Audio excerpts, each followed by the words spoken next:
अस्सलाम वालेकुम। नाना जी की कहानियों में अपने सभी सुनने वालों को खुश आमदीद कहती हूँ। उम्मीद करती हूँ आप सब लोग खैरियत से होंगे, जहाँ होंगे खुश होंगे। आज आप लोगों के लिए नाना जी की कहानियों में बहुत ड्रावनी कहानी लाई हूँ जिसे आप लोग बहुत पसंद कर रही है।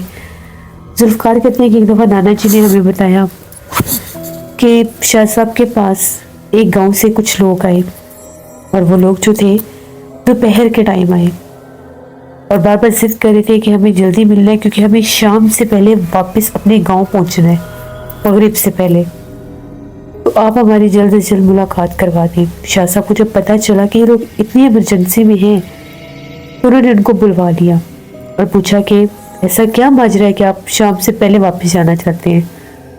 उन लोगों का ये कहना था कि हम लोगों का फलां फलां गाँव है, उस गाँव में कुछ अरसे से जो गाँव का दाखिली रास्ता है, जहाँ से गांव में हम लोग दाखिल होते हैं, पक्की सड़क पर गाड़ियाँ उतार देती हैं। उसके बाद आगे से कच्चा रास्ता है जो गांव की तरफ जाता है।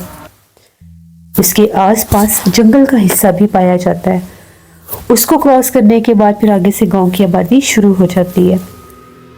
वो जो कच्चा रास्ता है जहाँ पर वो दरख्त हैं, जंगल का हिस्सा है, वहाँ पर बहुत भयानक एक औरत नजर आती है। वो औरत जो है बाकायदा दरख्तों में खड़ी होती है। अगर कोई मगरिब के बाद अंधेरे के टाइम वहाँ से गुजरे, कोई आए या जाए, वो बाकायदा उस पर हमला करती है। एक दो लोगों को तो उसने बहुत बुरी तरह से मारा भी है और जख्मी भी कर दिया, उनके कपड़े तक फाड़ दिए। तो मुश्किल वो लोग जान बचाकर भागे। वो बाकायदा तौर पर आवाज़ देती है, हम कलाम होती है।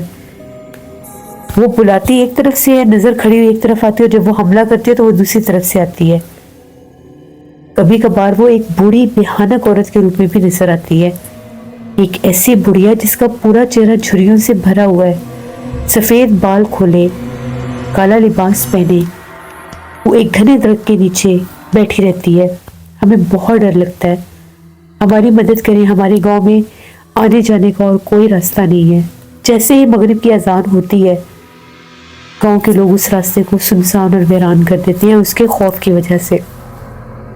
यहाँ तक कि हम लोगों के जो अजीज रिश्तेदार हैं जो दूसरे इलाकों में रहते हैं, हम लोगों ने उनको भी मना कर दिया है कि मगरिब के बाद कोई भी हम लोगों की तरफ ना आए। ना ही अगर आप यहाँ पर आए हैं अगली सुबह चले जाएं, लेकिन मगरिब के बाद वहाँ से नहीं गुजरना। हमारे रिश्तेदार जो हैं, जब उनको पता चला वो लोग भी डर गए।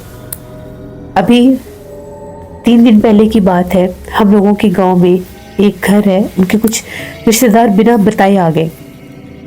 तो वो जब रात को वहां से गुजरे तो उनके ऊपर भी उस मखलूक ने हमला किया। वो ये कहते हैं कि जब हम लोग उस कच्चे रास्ते पर आ रहे थे तो हमने एक रोशनी जलती हुई देखी। तो क्या देखते हैं कि एक बूढ़ी औरत है और वो औरत दरख्त के पास बैठी रो रही है और जैसे उसके पास अस्तगफिरुल्लाह कोई मैयत पड़ी हुई है और बार बार ये कह रही थी कि ये मेरे बेटे को कोई मार गया। हम लोग तो बहुत डर गए कि आज तक ऐसा नहीं हुआ। जैसे हम लोग करीब जाकर देखने लगे, मैयत चेहरा देखने लगे, तो जब कपड़ा हटाकर देखा तो इस हद तक खौफनाक चेहरा था, कोई काली स्याह, जिस तरह से कोई जिन है जैसे, वो बहुत भयानक।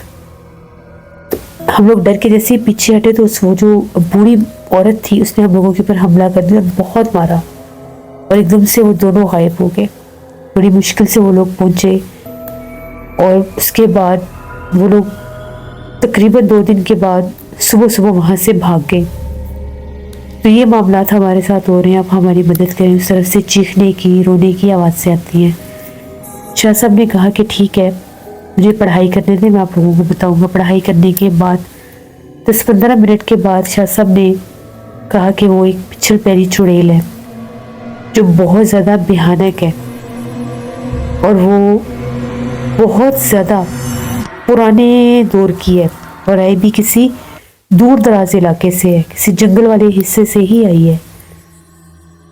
और ये जो मखलूक है ये आदमखोर है, इंसानों पर हमला करती है और इंसानों को ही खाती है।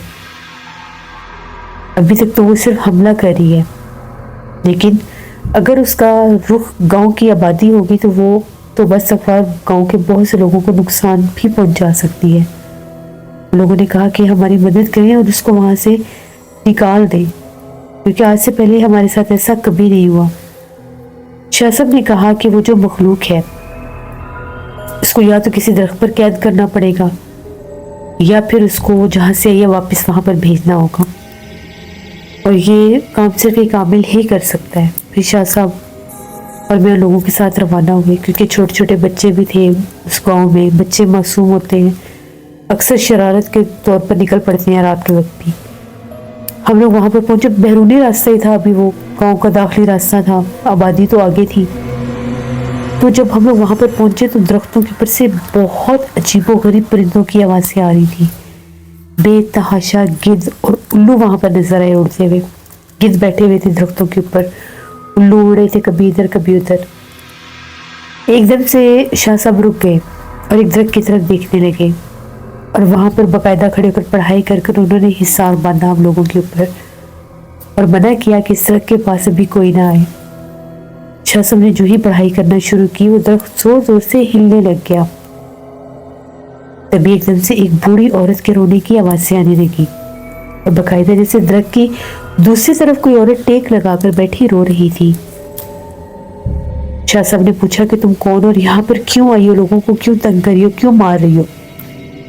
پہلے تو بولی نہیں، پھر جب بولی تو بتانا شروع کیا۔ اس نے بتایا کہ وہ جیسے عراق کے کسی جنگل سے آئی تھی، وہاں پر وہ رہتی تھی، اور اس کو باقاعدہ وہاں پر ایک جادوگر نے حاضر کیا تھا چلا کر کے۔ وہ کہتی ہے مجھے جادوگر نے حاضر کیا چلا کر کے، اور اس کے بعد اس جادوگر نے مجھ سے باقاعدہ کچھ عملیات بھی لیے، اور پھر اس نے مجھے واپس بھیجنے کے بجائے اس گاؤں کے ان درختوں کے اوپر چھوڑ دیا۔ اب میں اس کے عمل میں قید ہوں، میں یہاں سے جا نہیں سکتی خود سے جب تک مجھے کوئی عامل واپس نہیں بھیجے گا۔ میں لوگوں کو اس لیے مارتی ہوں، نقصان پہنچاتی ہوں، اپنا آپ ظاہر کرتی ہوں کہ یہ اسی جادوگر کو لے کر آئیں یا کسی عامل کو لے کر آئیں جو مجھے یہاں سے آزاد کر سکے۔ اس نے مجھے قید کر دی ہے۔ شاہ صاحب نے کہا کہ تم کسی کو جانے نقصان تو نہیں دو گی یہاں پر؟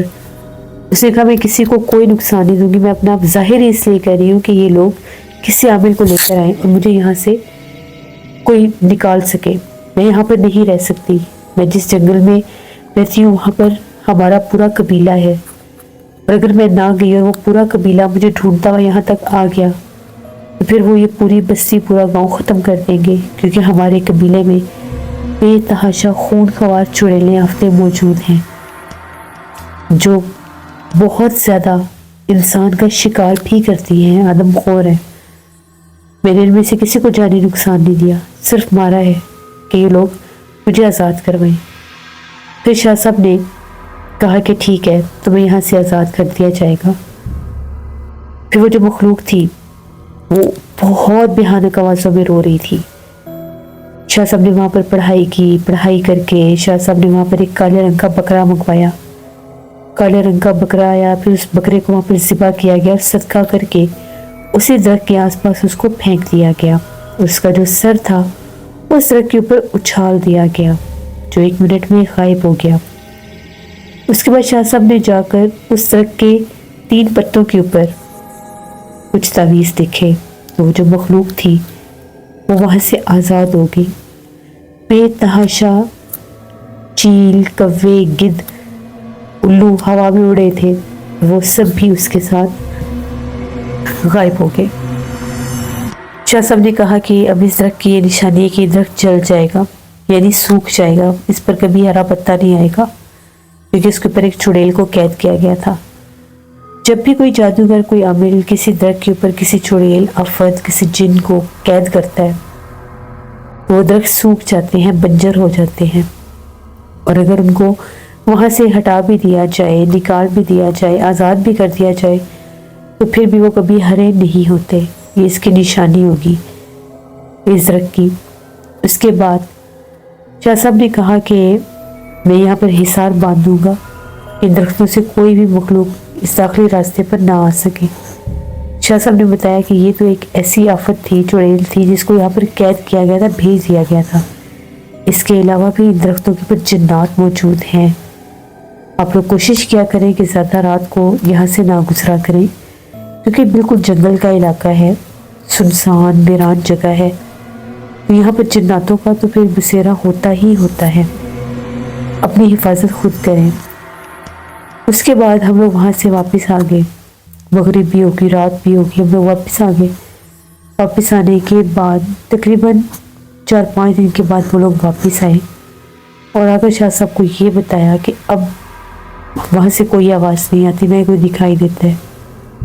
लेकिन अक्सर उस जगह से जब हम लोग गुजरते हैं तो हमें महसूस होता है कि जैसे वहाँ पर कोई है, कोई चलता फिरता है, पत्तों से आवाज़ें आती हैं, कभी काले साए नजर आते हैं। तो शाह साहब ने कहा कि उनकी तरफ गौर करने की ज़रूरत नहीं है। मैंने पहले बताया वीरान जगह वहाँ पर अक्सर बसेरा होता है। फिर उन लोगों ने बताया कि वो दरख्त जो है 2 दिन के बाद ही बिल्कुल जल गया था, यानी सूख गया था।